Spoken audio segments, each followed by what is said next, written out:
All right, so I had a friend ask me about the way I play open chords up the neck. Something like. Sorry.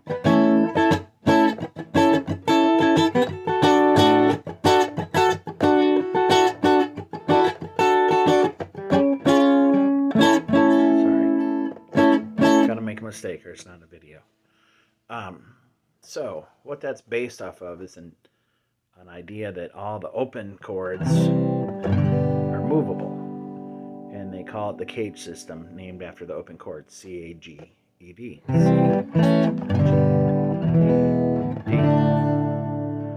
So once you learn those cowboy chords, everybody then goes and learns full bar chords. We learn this E bar chord, right? Move it up, the 5th fret, put your bar down, you're playing an A. Alright, same thing with playing A bar chord, A shape. Move it up to the 5th fret, you're playing D, put your bar down there. That's great. Full bar chords have their place. A lot of times if you're playing with a guy who's singing and playing cowboy chords with that A, and I want to play a full bar chord, I'm playing the same. See how that sounds pretty much the same as what he's doing?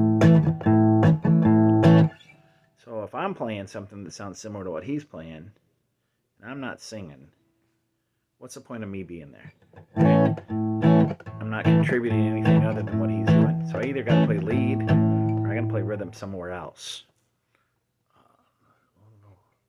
Kind of a wacky rhythm player, Bob Weir once said, you can play just about anything you want as long as you're about an octave or two away from what everybody else is doing. He's right about that. He can sound different. So if I can play this little 3-note A chord up here, while he's playing this, now all of a sudden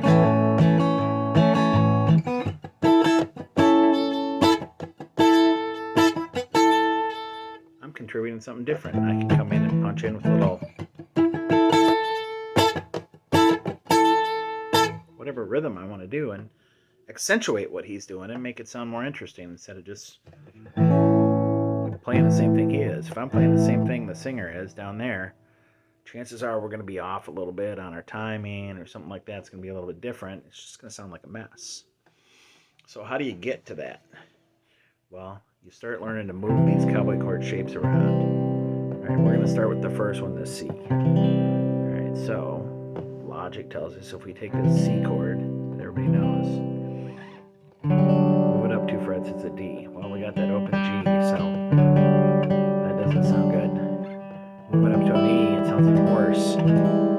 So we could bar that whole thing.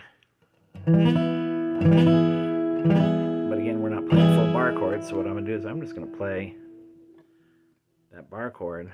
I'm just going to play that on the G string. So I'm playing an E chord off the 5th string root, just like I would a C chord. I got E with my pinky. I got the 3rd G sharp with my ring finger. Got the 5th, my pointer. And I've got the root E again on the B string. My middle finger.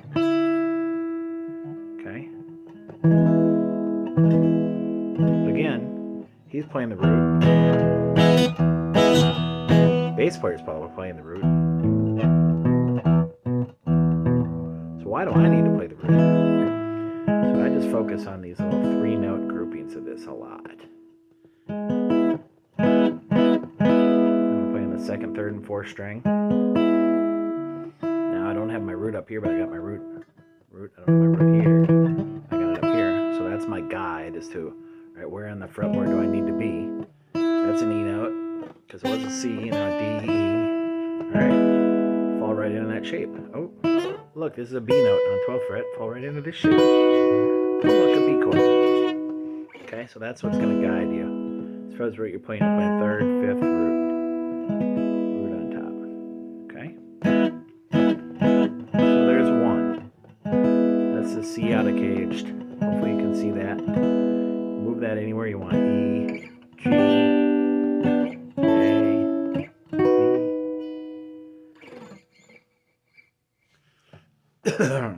So, guys playing B and you're up here. You're really playing playing something different. You're highlighting, you're justifying your existence for sort of being there, contributing something other than the same chord that he's playing. Making an ensemble, a band. All right, so let's do the next one, the A. We all learned that A shape, right? If I want to go play a D, or that same E, 7th fret E, playing on that same root. But again, we probably don't need the root. So I'm just going to play 4-3-2. Just took that A, moved it up. I can mute the strings, so I can mute that open A string with this finger, or I can just not play it with my right hand. So there's another one.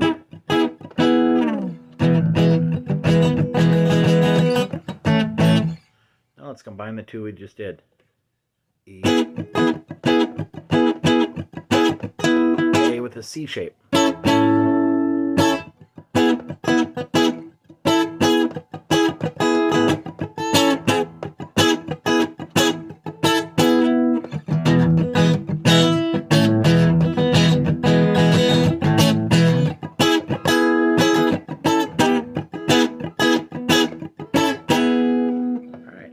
Two different things going on. Cool. All right, so that's the A. G, I think this is one where it starts to get interesting. So if you think about this, with the nut being a bar, the G is really an extension of an A chord shape. So what I'm going to do is I'm going to move that up. G, root is on the 6th string, move that up.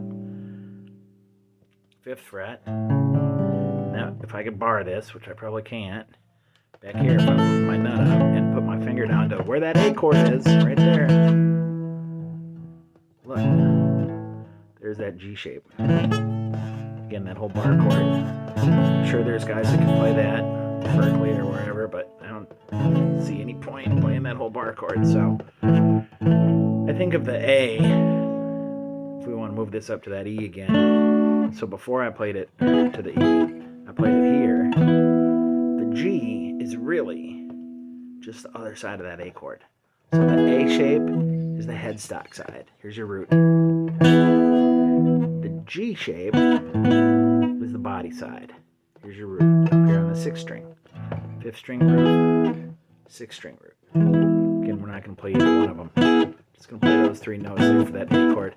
Because if I wanted to fill in here, I could fill in here. Could also catch that.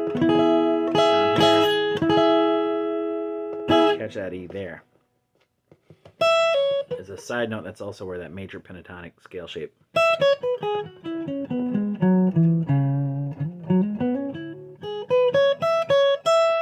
comes from. That, you know, rambling man one.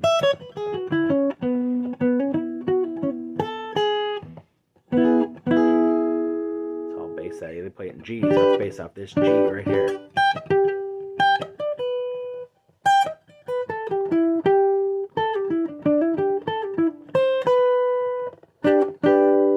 G chord.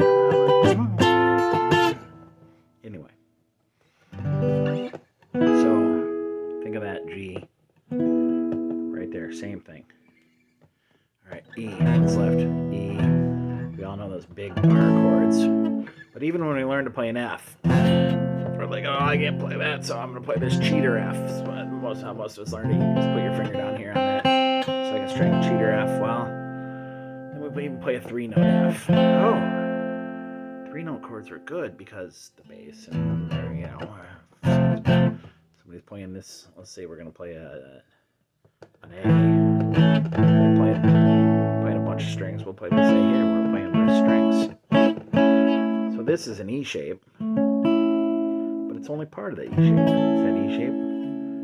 We're only playing those 3 strings. Okay, so there's an A. So now we got a couple A's. A.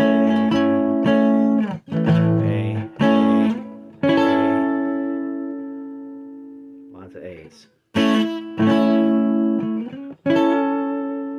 So now it's, you know, we want to go to a different A to make a different part of a song sound different. You can. So we're playing E.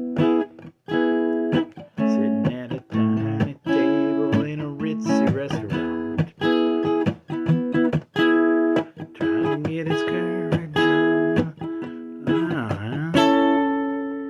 So now we got to make this movement.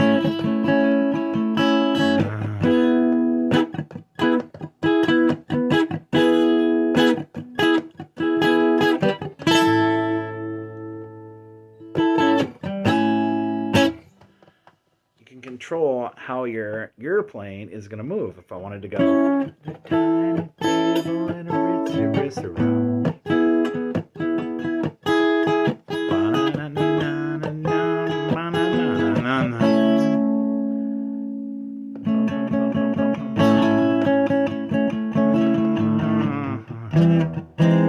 Well, now we can do that C shape. I gotta look. There's that other E. So now we can.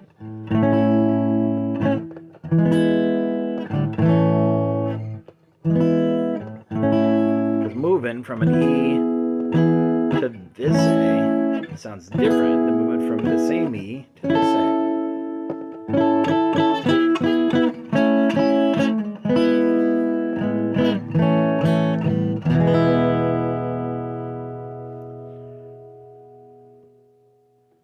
So, movement, tension, all that stuff draws the listener in. Anyway, so what shape were we on? We were on the E shape. Okay. The root is on your middle finger here on that 4th string. Playing that group. Sometimes I'll even play the same part of that bar chord, only I'm not playing any of this part, and I'm not playing anything but that 1st string.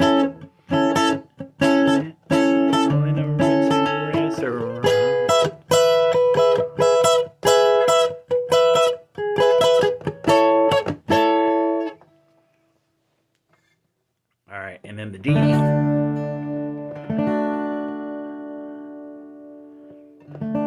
You can just move up. Just play the top 3 strings, move it up. E, F sharp, G, A. Oh! Oddly enough, it's real similar to this A. Only instead of playing those 3 strings, we're playing these 3 strings. So now we got another one.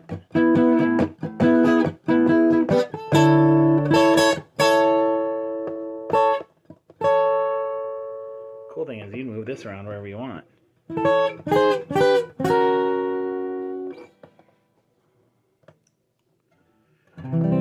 So hopefully that makes sense. You just got to play around with them. Think about finding 1, 3, 5.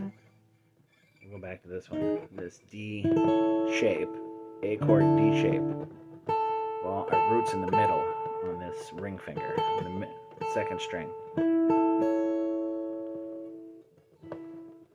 So I'm playing an E note. I'm playing the 5th of the chord. I'm playing the root, and then I'm playing the 3rd up on the high string.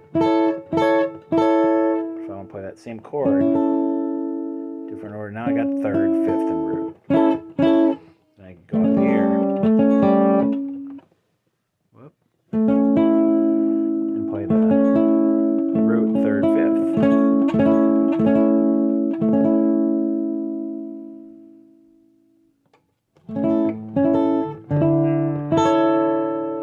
Whatever kind of voicing you want to have. Think about playing on groups of 3 strings, your 3 notes from your triad, out of that shape, and you'll find yourself moving those things around. Think of songs you play that are simple songs. Think about, all right, how do I do that? Instead of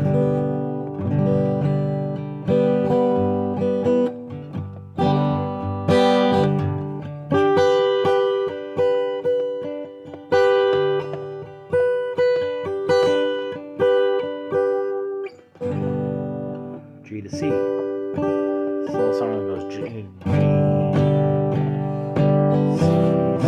C, C,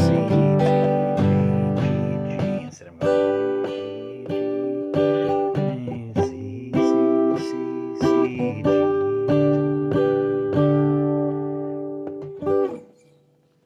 Anyway, play around with it yourself.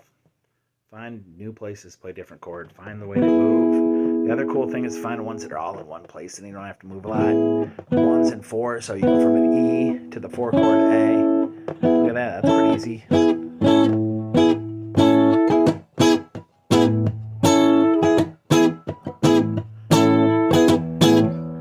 pretty sweet.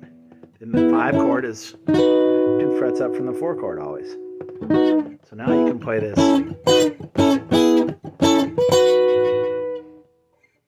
It's a different key for that, but so then you got them all in one section. Look around to find a bunch of those. Have fun with this stuff.